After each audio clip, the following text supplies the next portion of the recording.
If we look at the typically depicted grade pyramid, in order to reach V10, you should aim for something like 8 V7s, 4 V8s, and 2 V9s. So it's easy to imagine these 2 V9s are the key to unlocking V10. And in some ways, that's not a bad idea. But I'd argue that the true key lies here, in the V7s. And I think that goes for pretty much any grade pyramid, topped at whatever number. In this video, I'm going to explain why V7 is the key to V10, or why V4 is the key to V7, as well as where this idea can be gamed, causing it to fall apart. And I'm going to give you a new way to look at grades so that it's harder to end up stuck and spinning your wheels. Let's get into it. So first, I started connecting these dots initially because of a recent episode of one of my podcasts. Nate Drolet and I have been recording board meetings on the Power Company Climbing Podcast since 2016. And in this one, the mindset shifts that led us to V10, I offered up one of my points. Because I was a sport climber like you, and I was training like a sport climber, I also thought about building a pyramid like a sport climber. And I was like, I have to go do a ton of V6s, a ton of V7s. And for me, V7 was the grade that unlocked V10. Once I realized that I could do any V7.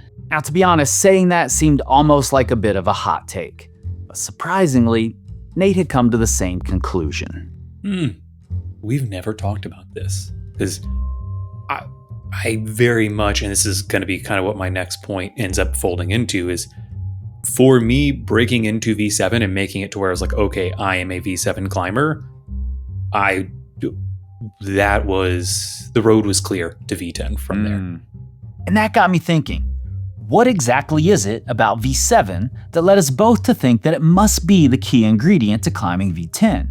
And eventually, that brought me back to this old, outdated, often dismissed, but maybe right on the money idea, the grade pyramid. The problem is that we've placed more importance here, in the upper levels. The numbers are bigger, grades are harder, they're closer to the goal, so they must be more important, right? But more important than this foundation? I doubt it, for several reasons. Not least of which is because at these high grades, you've only passed a couple of tests. And what I mean is that each boulder is a test. In order to pass that test, you have to find the right combination of skill and action capacity, that's strength, power, endurance, whatever, required to do that given boulder. And if you want to open access to a grade instead of just one very specific boulder, then you need all of these different tests with their different requirements. Now, I'm not saying that everyone needs to reach some specific level of strength like a video game, or pass a test on every variation of every movement we do. Instead, we have to recognize that climbing is a game of compensation and calibration. You might be able to compensate for a lack of strength with more skill or more mobility, or compensate for a lack of skill with more strength or great tactics, or even just pure belief. And beyond that, we're constantly recalibrating the strength and skill that we apply depending on the specific move and how fatigued we are when we encounter it, or how the conditions have changed. The point is, there's some combination of compensation and calibration, of adaptation, of your action capacity and skill that's required for you to pass each test. And the more of those tests you can pass, the better prepared you are. And that is where the volume at this base level of the pyramid comes into play. Consider this. Many of the most basic skills of climbing were mastered long before you started seriously considering V10 and lower levels of this pyramid.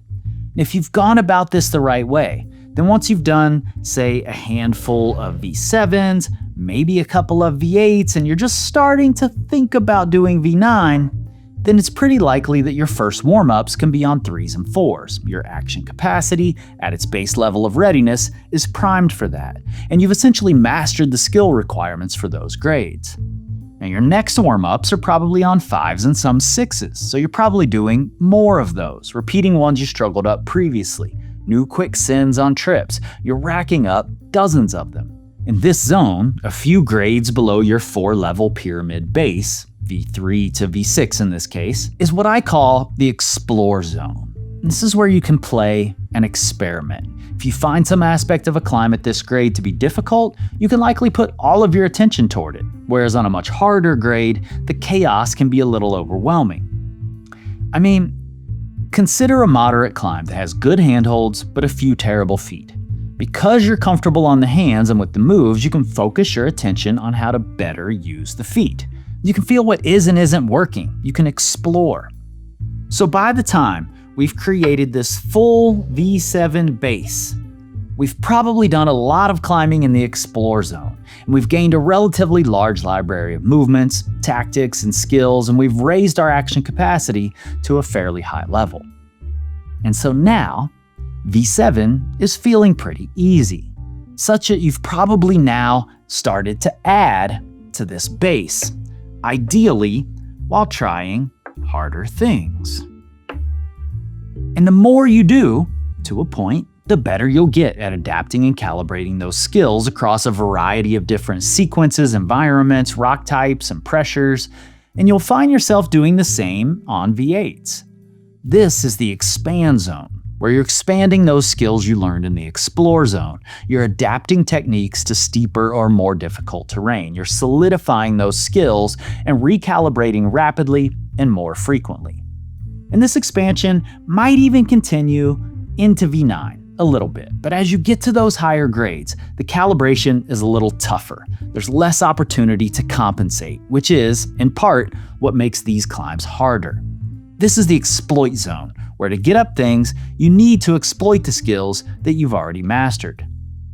Now, if one of the skills you haven't mastered is summoning the right kind of effort to get things done quickly, check out my free Try Harder Toolkit. It's a 1-hour video series that'll help you better understand effort and how to cultivate and manage that effort. And when you can do that, you'll get that base level of your pyramid done much faster. However, it's not a situation where you just get to do 8 or 10 V7s and then you're ready for V10. Like any other system, this one can be gamed. For instance, you might find a situation where you can do several V7s that all start on the same crux sequence and finish on different easy terrain. Big win, right? No. In terms of gaining adaptability, this one only counts as 1. I'd also argue that if you're aiming to climb V10 outdoors, then indoor boulders just don't count. They're practice, not performance.